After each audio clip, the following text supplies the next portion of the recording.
Bonjour à tous, je suis Nicolas Chevalier, explorateur en chef de la nation du e-commerce et on se retrouve aujourd'hui pour un tout nouveau format du journal du e-commerce, du JDE, pour explorer ensemble les dernières actualités e-commerce et retail.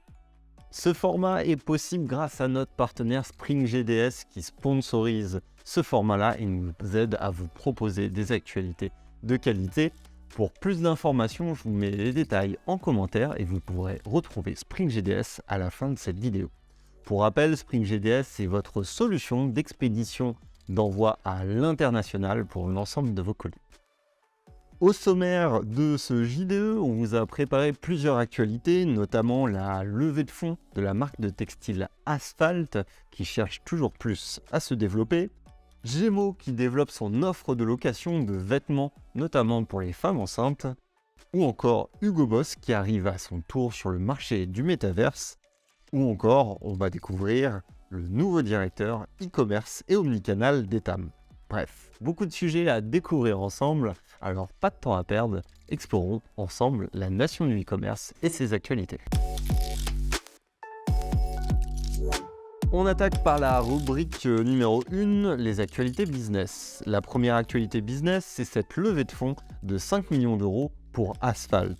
La marque française spécialisée dans le textile, l'habillement, qui base son système sur un modèle de précommande pour limiter les invendus et le stock. Nous avons déjà partagé leur histoire, notamment lors du Experience en septembre 2022, où notamment l'un des fondateurs, Rodolphe, avait parlé de cette image et cette volonté de se développer dans une stratégie de précommande pour réduire la quantité nécessaire de vêtements dans une logique écologique et durable. Eh bien, ils vont pouvoir enfin accélérer leur développement avec une levée de fonds de 5 millions d'euros qui va leur permettre de développer l'ensemble de leur trafic. Aujourd'hui, ils ont à peu près 700 000 visiteurs par mois sur leur site e-commerce, mais derrière, c'est d'aller s'attaquer à de nouveaux marchés internationaux comme l'Allemagne, l'Autriche ou encore les Pays-Bas, ou aussi développer la gamme de vêtements féminins. De nombreux recrutements sont prévus suite à cette levée de fonds, donc nous suivrons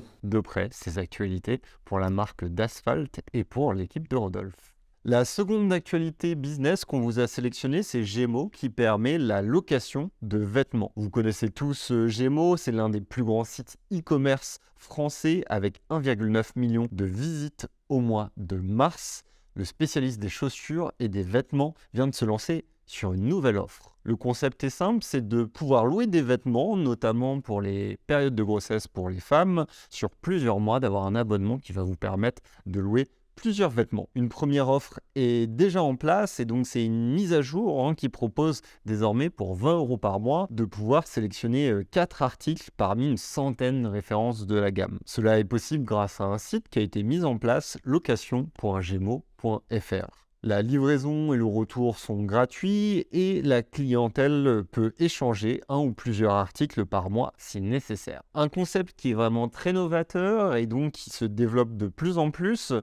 Mais Gémeaux souhaite prendre ce virage pour l'impact environnemental, pour mettre en avant aussi cette philosophie d'économie circulaire et puis de proposer dans un premier temps un segment qui est donc les femmes enceintes, de pouvoir utiliser des vêtements durant la période de grossesse, mais ça devrait être une offre qui va se généraliser sur d'autres segments. Dites-nous en commentaire ce que vous pensez par rapport à cette industrie du textile. Est-ce que l'aspect de location est quelque chose que vous trouvez ça intéressant, que ce soit pour les femmes, pour les nouveau-nés, bref, dans différents cas d'usage, est-ce que vous pensez que c'est un mode qui va se développer à l'avenir? La troisième actualité, il s'agit des nouvelles règles pour les publicités sur les réseaux sociaux. On le sait, le gouvernement essaye de plus en plus de cadrer les normes, notamment pour les réseaux sociaux, les influenceurs et aussi les marques e-commerce. Et donc, aujourd'hui, la nouvelle réglementation vise à mettre les mêmes normes que sur les médias traditionnels. C'est notamment Bruno Le Maire, ministre de l'économie, qui impulse cette dynamique-là, renforce notamment la légitimité de la loi E20, adoptée en 1990, visant à réduire fortement la publicité sur les produits dangereux, tels que le tabac et l'alcool. Il y a d'autres exemples aussi qui ont été cités. Bruno Le Maire parle également de la chirurgie esthétique. Bref, c'est l'idée d'avoir une totale transparence sur les réseaux sociaux et de cadrer sur des services ou des produits qui sont pas toujours clarifiées sur ce type de plateforme. On le voit, les règles évoluent de plus en plus, la réglementation en vigueur évolue et donc ça nous paraît important de vous tenir au courant régulièrement au sein de ce journal du e-commerce sur les évolutions mises en place. On passe maintenant à la rubrique numéro 2, les actualités innovation. La première actualité qu'on vous a sélectionnée, il s'agit de la marque Hugo Boss qui se met elle aussi au métaverse. On vous avait parlé de plusieurs marques de mode, que ce soit Valentino, Hermès, dans les précédents JDE, qui s'orientaient vers le métaverse, les NFT. Et donc Hugo Boss décide aussi de franchir le pas sur plusieurs piliers, métaverse, NFT et e-commerce.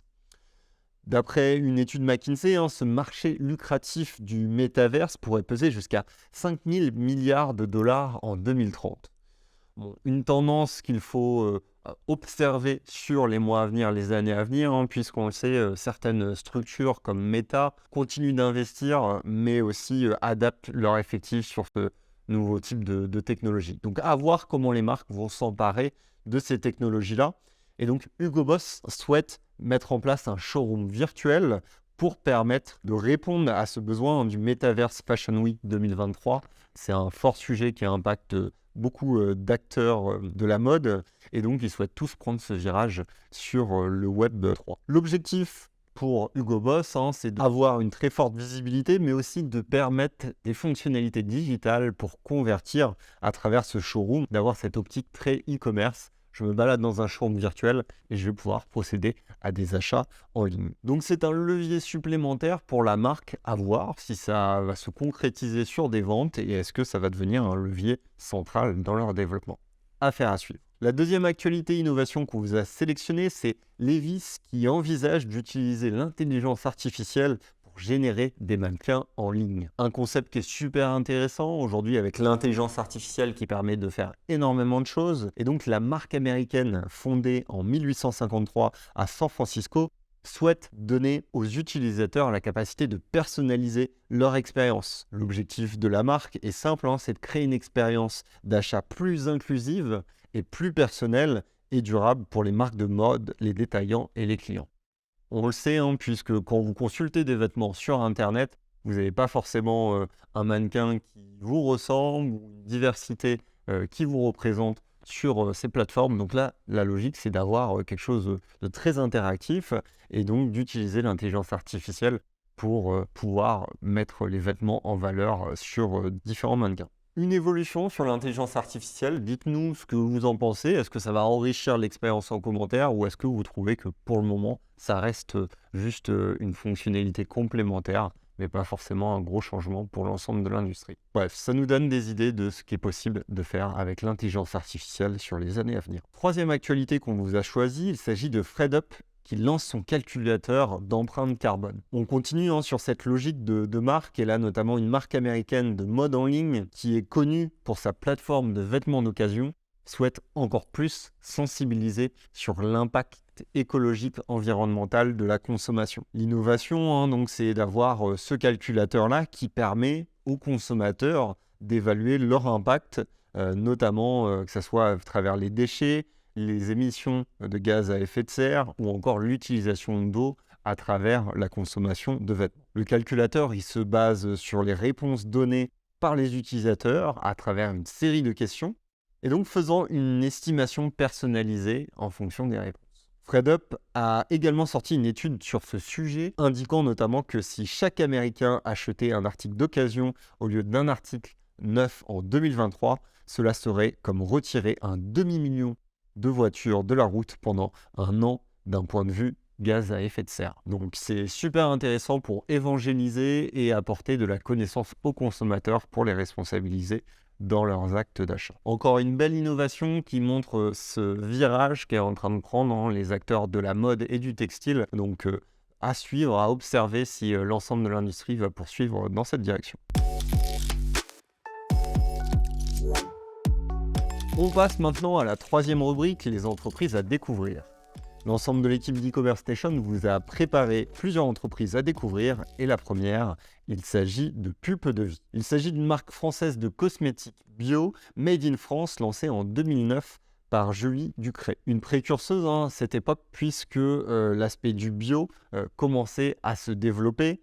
Et donc, Julie Ducré déclare qu'à un moment où les cosmétiques balbutiaient, avec des soins peu glamour, des textures inconfortables, sans parfum et des ingrédients issus de contrées lointaines, nous avons été pionniers tant dans le bio que dans notre engagement à produire 100% en France et notre lutte contre le gaspillage. Jusqu'à maintenant, Pulpe de Vie, c'était 7 employés qui ont réalisé près de 3 millions d'euros de chiffre d'affaires et 50 000 visites mensuelles sur leur site e-commerce. Une étape importante va arriver pour cette entreprise puisqu'ils sont en train de lever 1,7 million d'euros pour franchir une étape et pour équilibrer leur stratégie de vente, notamment sur la vente physique par rapport à la vente en ligne. Une belle aventure qu'on a hâte de voir évoluer sur ces prochains mois et ces prochaines années. La seconde entreprise qu'on vous a sélectionnée, il s'agit de Greenwiz, le leader du e-commerce bio et éco-responsable. Leur devise, c'est consommer mieux pour rendre le monde meilleur.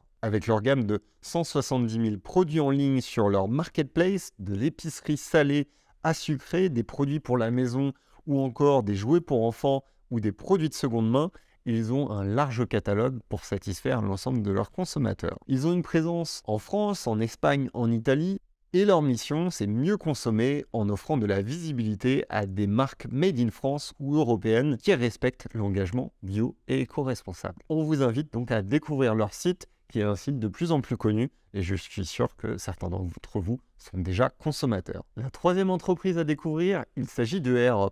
Il s'agit de gourdes nouvelle génération pour parfumer son eau et sa boisson. C'est le premier système au monde qui utilise l'odorat comme aromatisation grâce à la rétro-olfaction et aux pods qui donnent du goût à l'eau. Cette eau reste de l'eau, mais grâce aux microbules d'air aromatisés qui montent dans l'arrière de la bouche, le cerveau capte directement ce parfum à travers la dégustation de l'eau. La marque allemande lancée en 2019, qui est une stratégie e-commerce rondement menée, notamment grâce à des campagnes influenceurs, les gourdes continuent de se développer et sont commercialisées principalement sur l'aspect e-commerce. Nous vous proposons justement d'en découvrir davantage dans le podcast qui est sorti ce mois d'avril avec Florian Nock, le responsable e-commerce d'Airop, en lien en commentaire si vous voulez découvrir cette aventure.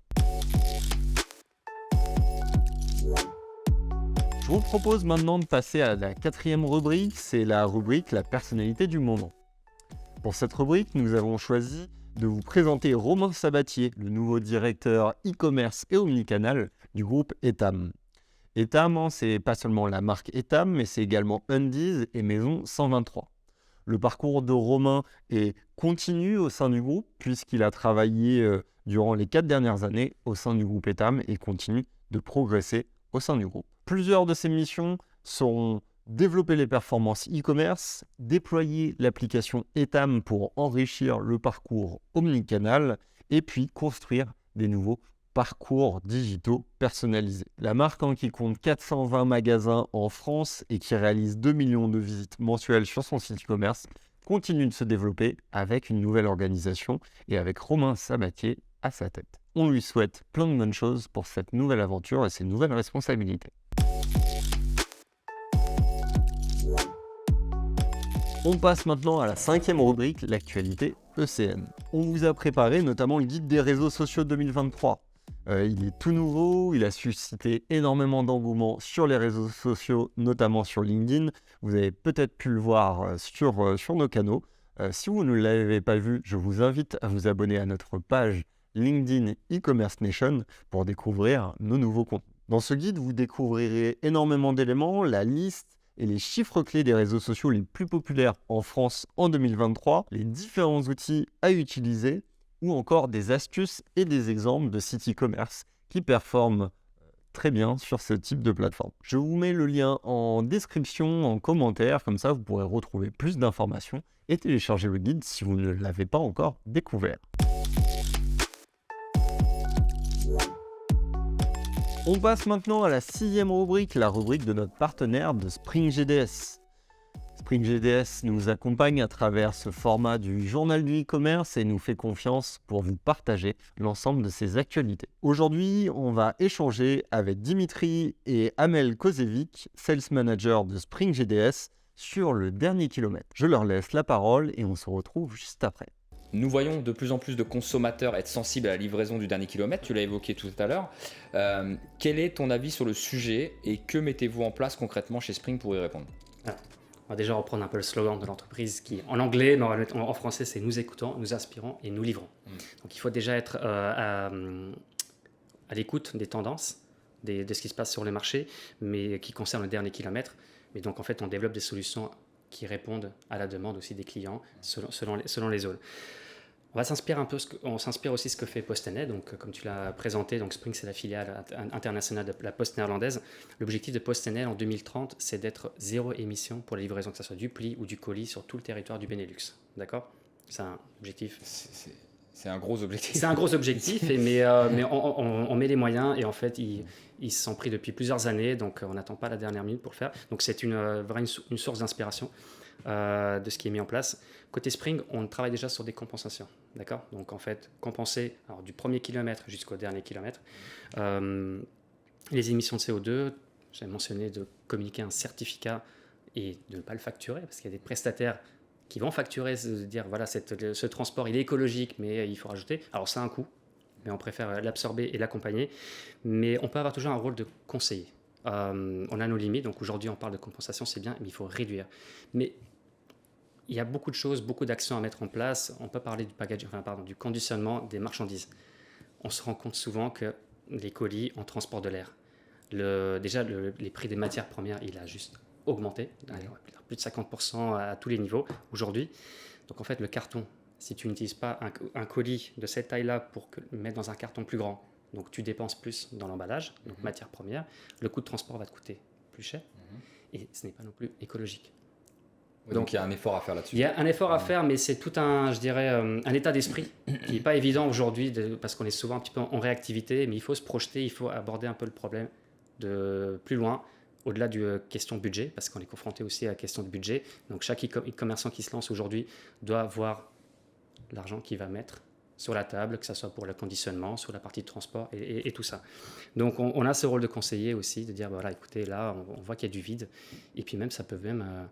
si vous voulez baisser améliorer la qualité, parce que s'il y a de l'air, lorsque tu mets des colis les uns sur les autres et tout, qu'est-ce qui risque de passer ? Il risque d'être endommagé. Oui, bien sûr. Donc en plus, le consommateur ne sera pas satisfait. Oui, il y a un vrai effort à faire de ce côté-là. Merci Amel, merci Dimitri pour ces informations sur le dernier kilomètre. C'est toujours riche et intéressant d'avoir votre vision sur le sujet. Merci à toutes, merci à tous de nous avoir regardés. Vous êtes de plus en plus nombreux à nous suivre sur ce nouveau format du journal du e-commerce. Et vous êtes aussi de plus en plus nombreux à nous partager des actualités, des informations sur les réseaux sociaux, que ce soit par LinkedIn, par mail. Donc merci à vous pour nous faciliter la tâche et puis pour faire ensemble la veille du e-commerce et du retail que ce milieu a besoin. Vous pouvez retrouver comme chaque mois ce nouveau format, donc n'hésitez pas à vous abonner à notre chaîne YouTube, à notre page LinkedIn pour ne pas manquer les prochains contenus et les nouveaux formats à venir.